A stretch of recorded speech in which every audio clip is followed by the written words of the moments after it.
푹푹 찌는 한여름의 열기가 아스팔트를 녹일 듯이 내리쬐던 어느 날, 전 세계의 이목은 대한민국이라는 작은 나라에서 시작된 한 의류에 쏠려 있었습니다. 쿨링웨어라 불리는 소형 선풍기가 달린 이 기묘한 조끼는 혹서 속에서 일하는 야외 노동자들과 놀이공원 직원들의 생명을 지켜주는 이동식 에어컨으로 큰 화제가 되었습니다. 소셜미디어는 수백만 조회수를 기록한 영상들로 도배되었죠. 바람으로 부풀어 오른 옷을 입고 땀 한 방울 흘리지 않은 채 미소를 지으며 일하는 사람들. 그 생경한 풍경은 전 세계인의 놀라움과 호기심을 자아내기에 충분했습니다. 뉴욕 타임스 서울 지국의 베테랑 기자 데이비드 김은 시제 중간에 짬을 내어 그 영상들을 보고 있었습니다. 옷에 선풍기라니 결국 선풍기 달린 조끼잖아. 그는 처음엔 시큰둥하게 중얼거렸습니다. 아니, 어쩌면 생각보다 훨씬 실용적일지도 모르겠군. 하지만 그의 시선은 이내 영상 아래 빼곡히 달린 댓글 창에 고정되었습니다. 소음은 엄청난데 하루 만에 고장났어요. 배터리에서 금방 연기가 나서 화상 입을 뻔했습니다. 결론적으로 말하면 한국산보다 중국산이 풍량이나 냉각 능력 면에서 훨씬 뛰어납니다. 가성비 최고. 데이비드 김은 저도 모르게 의자에서 몸을 앞으로 기울였습니다. 이게 무슨 소리지? 중국이 한국보다 뛰어나다고? 말도 안 돼. 그는 곧바로 추가적인 조사를 시작했습니다. 한 중국 제조업체의 공식 웹사이트에는 버젓이 이렇게 쓰여 있었습니다. 쿨링웨어는 본래 중국에서 최초로 발명된 제품입니다. 한국이 우리의 기술을 모방하여 무단으로 판매하고 있습니다. 원조는 우리입니다. 한국이 표절했다고? 이거 재미있는 기사가 되겠는데. 데이비드 김은 쿨링웨어에 대해 더 깊이 파고들기 위해 여러 쇼핑 사이트의 리뷰와 게시판을 하나하나 꼼꼼히 읽어 내려갔습니다. 처음에는 단순한 호기심이었지만 읽으면 읽을수록 설명하기 힘든 위화감이 그의 마음속에 짙게 자리 잡았습니다. 분명히 한국산이라고 해서 샀는데 금방 고장나고 생각만큼 시원하지도 않아요. 요즘은 역시 중국산이 성능이 훨씬 좋더라고요. 괜히 비싼 돈 주고 국산 살 필요 없어요. 이러한 목소리들은 그의 예상보다 훨씬 많았습니다. 데이비드 김의 인식 속에서 메이드 인 코리아는 곧 품질의 대명사였습니다. 그랬기에 그는 잠시 하던 일을 멈추고 깊은 생각에 잠길 수밖에 없었습니다. 그는 마우스 위에 손을 올린 채 나직이 혼잣말을 내뱉었습니다. 좋아, 그렇다면 직접 한번 시험해보지. 말이 끝나기 무섭게 그는 곧장 중국산 쿨링웨어의 최신 최고급 모델을 장바구니에 담고 구매 버튼을 눌렀습니다. 그는 들뜨는 마음을 애써 진정시키며 모니터를 뚫어져라 쳐다보았습니다. 한국이냐, 중국이냐, 우선 내 몸으로 직접 검증해주지.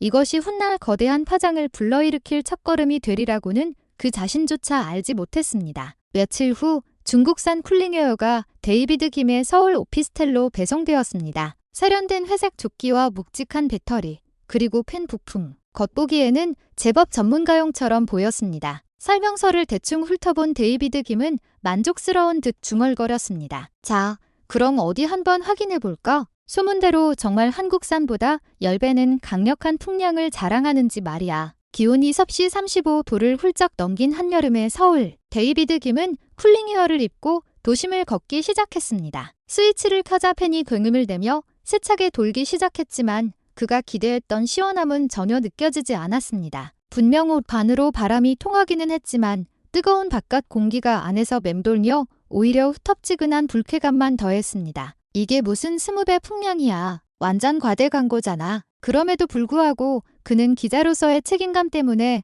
1시간마다 체감 온도와 땀의 양을 꼼꼼히 기록하며 걷기를 계속했습니다. 그리고 착용한 지 약 3시간이 지났을 때 사건은 예고 없이 터졌습니다. 저기요, 옷에서 연기가 나는데요. 지나가던 한 여성이 비명을 지르며 손가락질했습니다. 데이비드 김은 숨을 헉 들이마셨습니다. 배터리 전원부에서 하얀 연기가 피어오르며 코를 찌르는 매캐한 냄새가 진동했습니다. 아, 뜨거워. 벗겨지지가 않아. 그는 허둥지둥 지퍼를 내리려 했지만 땀으로 축축하게 달라붙은 옷감 때문에 마음대로 되지 않았습니다. 필사적으로 조끼를 찢듯이 벗어 바닥에 내동댕이 치는 순간 펑 하는 날카로운 폭발음과 함께 불꽃이 튀며 쿨링웨어는 순식간에 하염에 휩싸였습니다. 주변 행인들은 비명을 지르며 흩어졌고 데이비드 김은 시커멓게 타들어가는 옷을 망연자실하게 바라보았습니다. 이게 대체 뭐야? 세계 최고는커녕 이건 사람의 목숨을 위협하는 흉기나 다름없었습니다. 분노보다 더 크게 그의 마음속에 남은 것은 도저히 설명할 수 없는 깊은 위화감이었습니다. 도대체 쿨링웨어라는 개념은 어디서부터 시작된 것일까? 정말로 중국이 먼저 발명한 것일까? 아니면 한국이 먼저였을까? 새까맣게 타버린 쿨링웨어의 잔해 앞에서 데이비드 김은 분노보다 더 강렬한 의문을 품게 되었습니다. 쿨링웨어는 과연 누가 발명했는가? 중국인가? 한국인가? 어쩌면 양쪽 다 진실을 말하고 있지 않은 것은 아닐까? 그는 처음부터 다시 조사를 시작했고 이내 놀라운 사실 하나를 발견했습니다. 쿨링웨어라는 명칭과 그 특허는 원래 대한민국의 한 중소기업이 취득한 것이었습니다. 가장 먼저 쿨링웨어라는 이름을 상표로 등록한 곳은 한국 기업이었고 중국 제조업체의 제품은 그저 모방품에 불과했습니다. 그렇다면 사건의 진실은 한국에 있겠군. 중국을 비판하기 전에 원조 제조사의 생각을 먼저 들어봐야 해. 그렇게 생각한 데이비드 김은 스마트폰을 꺼내 뉴욕타임스 본사 편집부로 메모를 보내기 시작했습니다. 취재 가치 있음. 쿨링웨어의 기원 및 폭발 사고 원인. 한국 측의 견해 조사를 희망함. 그는 다음 목적지가 중국이 아닌 대한민국 경기도의 한 공업도시가 되어야 함을 조용히 결심했습니다. 하지만 그 전에 정식으로 취재 허가를 받아내야 했습니다. 데이비드 김은 기기를 덮으며 나직이 읊조렸습니다. 진실을 기사로 쓰는 것, 그게 내 일이니까. 데이비드 김은 뉴욕타임스 서울 지국 회의실에서 자신이 서울 한복판에서 쿨링웨어 폭발로 화상을 입을 뻔했던 사건을 보고하며 이를 기사화하겠다고 선언했습니다. 이건 단순한 제품 사고가 아닙니다. 한중 양국의 기술 원조 논쟁을 넘어 전 세계의 인식이 왜곡되어 있습니다. 충분히 조사할 가치가 있습니다. 편집장은 수초간 침묵하더니 이내 차분한 목소리로 말했습니다. 취재를 승인하지. 경비는 걱정 말고 진실을 가져오게. 이렇게 데이비드 김은 기자로서 정식으로 대한민국 국내 취재에 파견되었습니다. 인천국제공항을 통해 입국한 그는 다음 날 아침 KTX를 타고 경기도 안산으로 향했습니다. 뉴욕과는 전혀 다른 후텁지근하면서도 활기 넘치는 여름 공기가 그를 맞았습니다. 목적지는 조용한 공단 지역에 위치한 쿨링웨어 주식회사. 세계 최초로 쿨링웨어라는 이름을 내건 바로 그 회사였습니다. 회사는 놀라울 정도로 작았고 낡은 건물에 붙은 간판만이 자부심처럼 빛나고 있었습니다. 여기가 정말 세상을 바꾼 옷의 발상지란 말인가? 인터폰을 누르자 작업복 차림의 한 남성이 문을 열어주었습니다. 그는 창업자이자 대표이사인 박진우였습니다. 먼 길 오시느라 고생 많으셨습니다. 뉴욕타임스의 데이비드 김 기자님이시죠? 안내받아 들어간 회의실 벽에는 초기 모델의 쿨링웨어와 해외 공사 현장에서 찍은 낡은 사진들이 걸려 있었습니다. 자리에 앉자마자 데이비드 김은 단도직입적으로 본론을 꺼냈습니다. 쿨링웨어는 최초에 한국에서 만들어졌습니까? 아니면 중국에서 만들어졌습니까? 그리고 중국산 제품에서 사고가 발생한 것에 대해 어떻게 생각하십니까? 박진우 대표는 온화한 표정으로 고개를 끄덕였습니다. 제가 아는 모든 것을 말씀드리겠습니다. 쿨링웨어가 탄생하게 된 진짜 배경과 세상에 알려지지 않은 개발의 역사까지도요. 이야기는 그렇게 시작되었습니다. 데이비드 김은 가방에서 그을린 쿨링웨어를 조심스럽게 꺼내 테이블 위에 올려놓았습니다. 천은 새까맣게 탔고 펜 주변은 녹아내려 흉하게 뒤틀려 있었습니다. 회의실의 공기가 순간 긴장감으로 무거워졌고 박진우 대표의 표정도 굳어졌습니다. 이것이 제가 입고 있다가 화상을 입을 뻔한 쿨링웨어입니다. 인터넷상에서는 심지어 한국의 품질이 떨어졌다는 말까지 나옵니다. 혹시 이것이 기사에서 제조한 제품입니까? 데이비드 김의 날카로운 질문에 박진우 대표는 조용히 고개를 저었습니다. 그리고는 하얀 장갑을 끼고 옷의 내부를 꼼꼼히 살피기 시작했습니다. 배터리 연결부의 조악한 마감을 확인한 그는 나직이 한숨을 쉬었습니다. 이건 저희 회사 제품이 아닙니다. 중국에서 대량으로 유통되고 있는 모조품이군요. 그들은 어떠한 품질 검사나 안전 인증도 거치지 않습니다. 쿨링웨어의 껍데기만 쓴 전혀 다른 물건이라고 할 수 있죠. 데이비드 김은 몸을 앞으로 기울이며 목소리를 높였습니다. 하지만 중국 웹사이트에서는 한국산보다 우수하다고 주장하며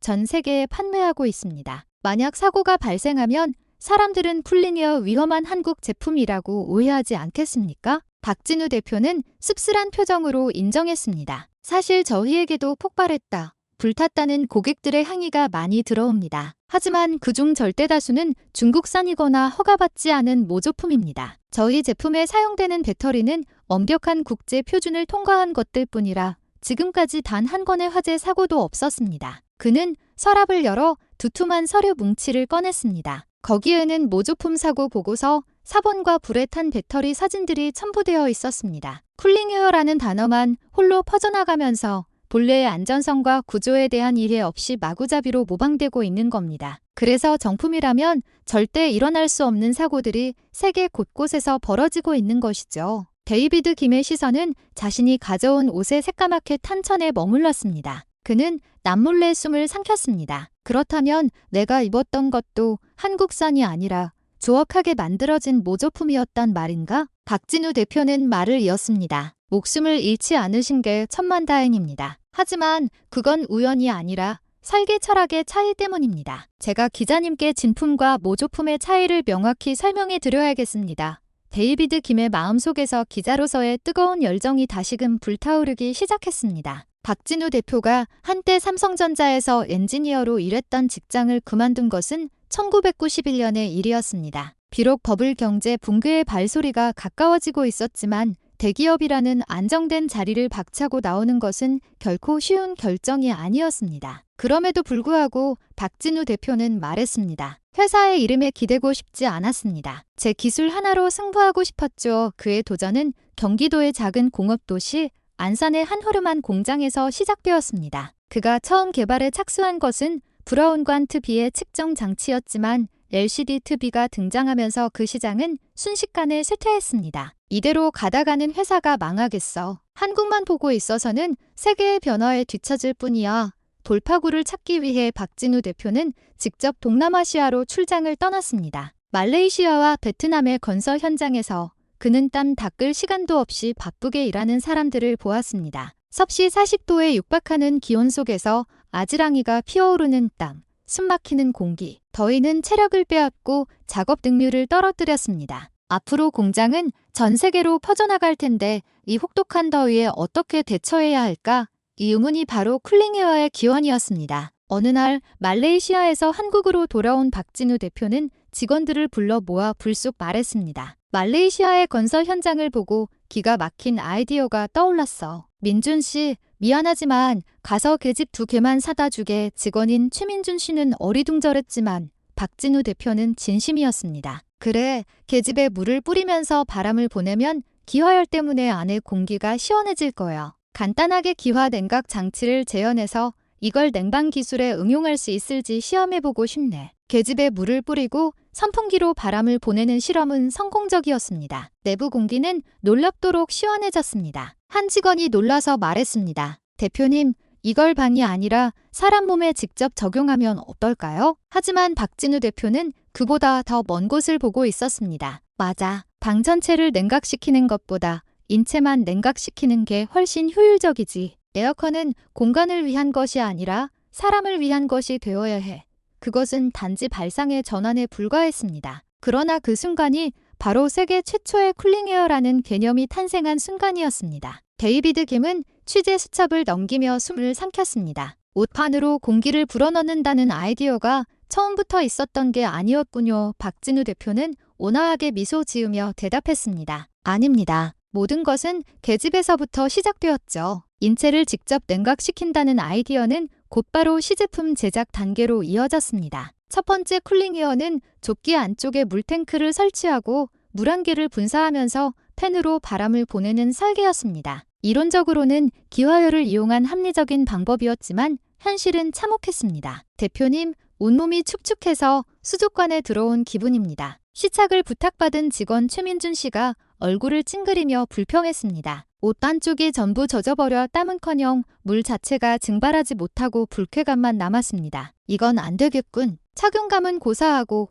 이걸 입고 걸어 다닐 수조차 없겠어. 박진우 대표는 직접 조끼를 입고 거리에서 실험을 강행하기도 했습니다. 그가 흠뻑 젖어서 돌아오는 모습을 본 딸 서연 양은 소리를 지르지 않을 수 없었습니다. 아빠, 그런 꼴로 지하철을 타다니 완전 변태 같잖아요. 그의 등에는 테이프로 실험 중이라고 쓴 종이가 붙어 있었고 옷 전체는 물에 젖어 무겁게 축 늘어져 있었습니다. 직원들도 어이없어했지만 오직 박진우 대표의 눈만은 여전히 빛나고 있었습니다. 그는 포기하지 않고 다음 시제품 제작에 착수했습니다. 이번에는 물을 사용하지 않고 팬으로 옷 내부의 공기를 밖으로 빨아내는 방식이었습니다. 하지만 이 또한 문제를 낳았습니다. 대표님, 이번엔 옷이 몸에 착 달라붙어서 움직일 수가 없어요.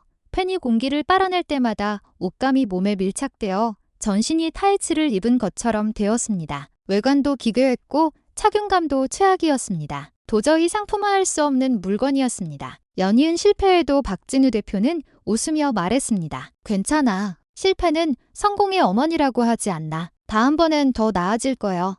딸은 기가 막혀 하면서도 그 누구보다 박진우 대표의 눈빛에 담긴 굳은 의지를 느끼고 있었습니다. 그리고 마침내 전설적인 세 번째 구상으로 이어질 결정적인 순간이 찾아왔습니다. 수많은 실패를 거듭하던 어느 날 오후 고요한 공장 구석에서 박진우 대표는 둥근 펜을 들여다보며 불현듯 나직이 중얼거렸습니다. 잠깐만, 옷이 몸에 달라붙는 건 공기를 빨아내기 때문이잖아. 그렇다면 반대로 공기를 안으로 불어넣으면 되지 않을까? 그 순간 최민준 씨가 고개를 들었습니다. 옷 안으로 바람을 불어넣는다고요? 하지만 그러면 옷이 풍선처럼 부풀어 오를 텐데요. 박진우 대표는 회심의 미소를 지었습니다. 그래, 바로 그거야. 옷 전체를 작은 기구처럼 부풀게 하면 바람이 온몸을 순환할 수 있게 되지. 기화열로 몸을 식히는 게 아니라 공기 그 자체로 땀을 증발시키는 거야. 시제품 제작은 즉시 시작되었습니다. 그들은 판의 방향을 반대로 돌려 공기를 옷 반으로 불어넣도록 개조했습니다. 스위치를 켜는 순간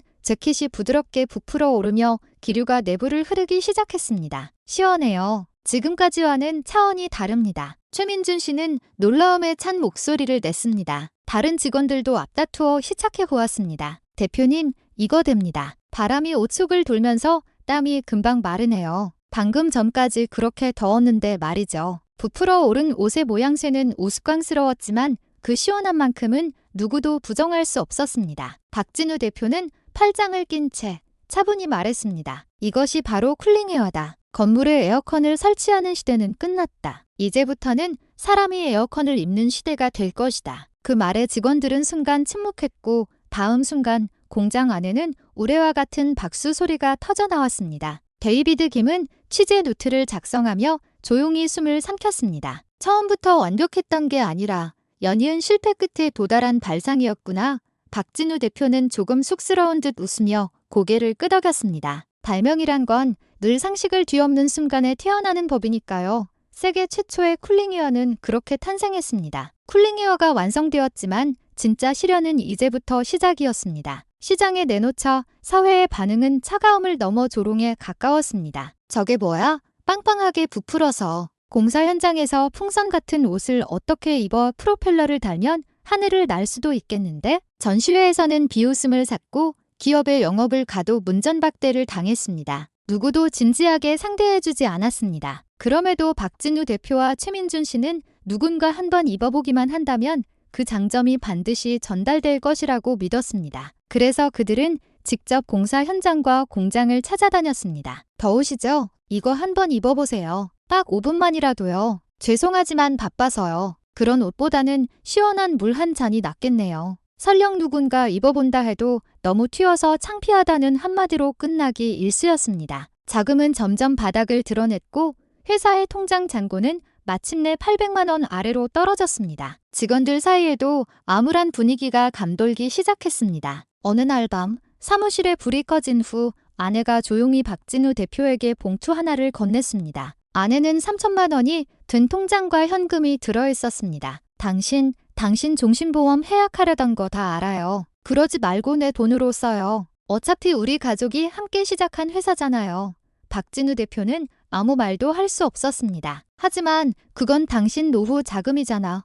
회사가 망하면 노후가 어디 있겠어요. 아내의 한마디에 곁에 있던 직원 최민준 씨마저 눈물을 훔치며 자리를 떴습니다. 그럼에도 팔리지 않는 날들은 계속되었습니다. 전화는 울리지 않았고 주문 메일은 한 통도 오지 않았습니다. 오직 공장의 환풍기 소리만이 공허하게 울려 퍼졌습니다. 모두가 이제 한계일지도 모른다고 생각하기 시작했지만 박진우 대표는 포기하지 않았습니다. 비웃음을 당해도 괜찮아. 입어보고 시원하다고 말해줄 사람을 다시 찾아 나서자 그의 눈에는 여전히 불꽃이 타오르고 있었습니다. 그때는 아무도 상상하지 못했습니다. 이 작은 공장에서 태어난 쿨링웨어가 마침내 세상을 바꾸게 될 것이라는 사실을. 자금은 바닥나고 주문은 끊겼으며 직원들마저 지쳐가던 어느 날 아침이었습니다. 한 통의 편지가 박진우 대표에게 배달되었습니다. 봉투에는 그저 정갈한 글씨로 감사한 마음을 담아라고만 쓰여 있었습니다. 발신인의 이름은 김동현이었습니다. 데이비드 김 앞에서 박진우 대표는 조용히 그 편지를 꺼내 읽기 시작했습니다. 저는 교통사고로 오른팔과 오른다리에 복합 골절을 입고 반년 넘게 재활 치료를 받았습니다. 이후 후유증으로 원인 불명의 다한증을 앓게 되었습니다. 가만히 있어도 옷이 땀으로 흠벅 젖어 외출은 물론이고 사람들 앞에 서는 것조차 고통이 되었습니다. 편지지는 정성스럽게 접혀 있었습니다. 그러던 어느 날 기사의 쿨링웨어를 앓게 되었고 반신반의하는 마음으로 구매했습니다. 처음 입었을 때 바람이 옷 내부를 통과하며 땀이 순식간에 마르는 것을 느꼈습니다. 그 순간 저는 오랫동안 잃어버렸던 사람들 앞에 설 수 있는 나 자신을 되찾았습니다. 정말 감사합니다. 편지를 다 읽은 후 신뢰는 깊은 정적에 휩싸였습니다. 최민준 씨는 눈을 가렸고 박진우 대표는 한동안 말을 잇지 못했습니다. 이 편지를 읽고 처음으로 생각했습니다. 쿨링웨어는 단순히 도구가 아니라 누군가의 인생을 바꿀 수 있는 물건이구나 하고요.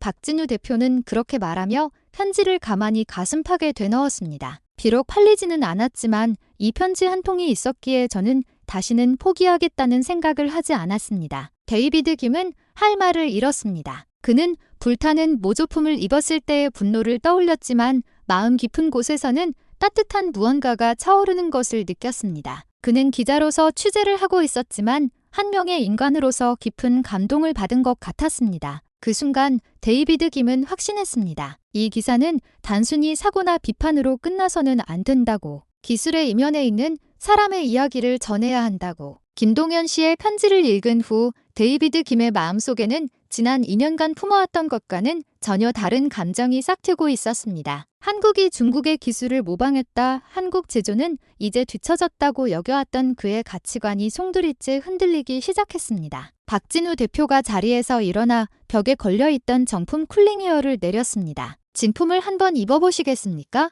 데이비드 김은 잠시 망설이다가 천천히 고개를 끄덕였습니다. 옷을 입고 펜 스위치를 켜는 순간 배 부분이 부드럽게 부풀어 오르며 시원한 바람이 등에서 목을 거쳐 팔까지 흘렀습니다. 이게 진짜 쿨링웨어군요. 그는 저도 모르게 감탄사를 내뱉었습니다. 며칠 전 입었던 중국산 모조품과는 차원이 달랐습니다. 바람은 균일하게 순환했고 땀은 순식간에 증발하여 몸이 가벼워지는 듯한 상쾌함을 안겨주었습니다. 박진우 대표는 차분하게 말했습니다. 화려하지는 않습니다. 하지만 저희는 사람들이 안전하게 일할 수 있도록 만들기 위해 이 옷을 만듭니다. 그렇기 때문에 이렇게 오랜 시간이 걸린 것이고요. 데이비드 김은 펜의 부드러운 진동을 느끼며 고개를 숙였습니다. 저는 줄곧 한국이 중국을 모방했다고 생각했습니다. 하지만 사실은 정반대였군요. 박진우 대표는 웃으며 고개를 저었습니다. 괜찮습니다. 알아주는 사람이 한 명이라도 있다면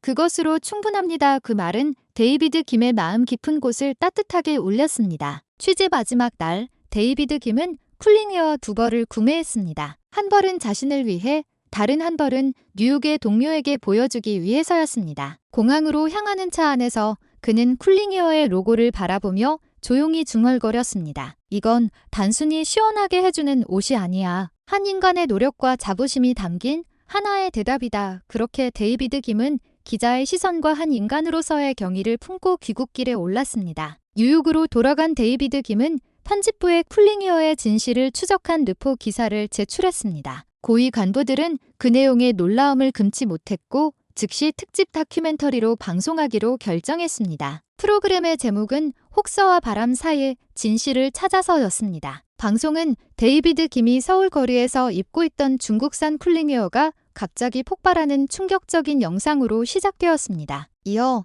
연기가 피어오르는 배터리가 클로즈업되고 데이비드 김의 차분한 내레이션이 겹쳐졌습니다. 저는 한국의 진실을 확인하기 위해 경기도 안산의 한 작은 공장을 찾았습니다. 영상은 박진우 대표와의 대화, 계집 실험, 땀 흘리는 현장 근로자들의 모습, 그리고 김동현 씨의 편지로 이어졌습니다. 쿨링에어는 생명을 지키기 위해 만들어졌습니다. 박진우 대표의 한마디가 스튜디오 전체를 조용히 감쌌습니다. 방송이 나가자마자 파장은 즉시 퍼져나갔습니다. 소셜미디어에는 이런 목소리들이 터져나왔습니다. 한국의 기술과 열정은 여기에서도 진짜였다. 나는 더 정직한 제조업을 응원하고 싶다. 한국은 이익이 아니라 사람을 지키기 위해 기술을 사용하는 나라다. 반면 중국산 모조품 제조업체들은 거센 비난에 직면했고 몇몇 기업은 공식 상명을 발표해야만 했습니다. 또한 안전 기준을 재검토하고 한국 기업과 기술 협력을 하겠다고 발표하는 기업들도 나타났습니다. 한국 내에서도 반향은 컸습니다. 쿨링웨어의 주문이 폭주했고 공장의 전화는 쉴 새 없이 울렸으며 생산 라인은 완전 가동에 들어갔습니다. 박진우 대표는 한 인터뷰에서 담담하게 말했습니다. 쿨링웨어가 드디어 신기한 발명품에서 사회에 필요한 기술로 인정받게 된 것 같습니다. 스튜디오로 돌아와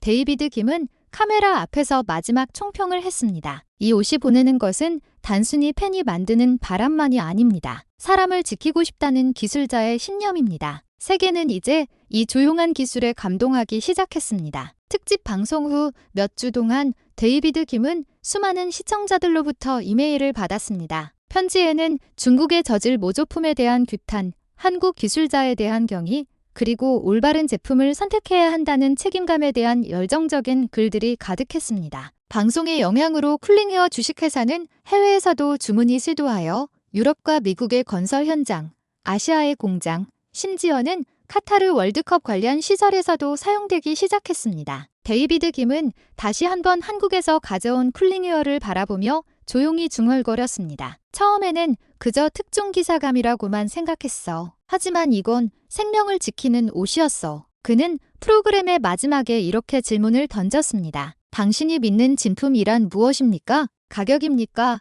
외관입니까? 아니면 만드는 사람의 신념입니까? 시청자들의 반향은 상상을 초월했습니다. 한국의 장인 정신에 감동했다. 값싼 것보다 신뢰를 선택하겠다는 목소리가 전 세계 소셜미디어를 가득 메웠습니다. 얼마 지나지 않아 중국 제조업체의 허위 광고가 세계적으로 문제시되었고 각국에서 조사가 시작되었습니다. 안산의 공장에서 박진우 대표는 평소처럼 현장을 걸으며 말했습니다. 쿨링웨어는 단순히 몸을 식히는 도구가 아닙니다. 땀 흘리며 묵묵히 앞으로 나아가는 사람들을 위해 만들어진 생존 장비입니다. 데이비드 김은 그 말을 떠올리며 기사의 말미에 이렇게 썼습니다. 어떤 것들은 단순히 기술의 우열만으로 논할 수 없다. 그 안에 사람의 땀과 자부심이 담겨 있다면 그것은 하나의 문화이자 신뢰가 된다. 세계는 지금 값싼 유혹과 정직한 신뢰 사이에서 직접적인 선택을 강요받고 있는지도 모른다. 저렴함이냐, 신뢰냐라는 이 질문에 무언가 느끼신 분이 있다면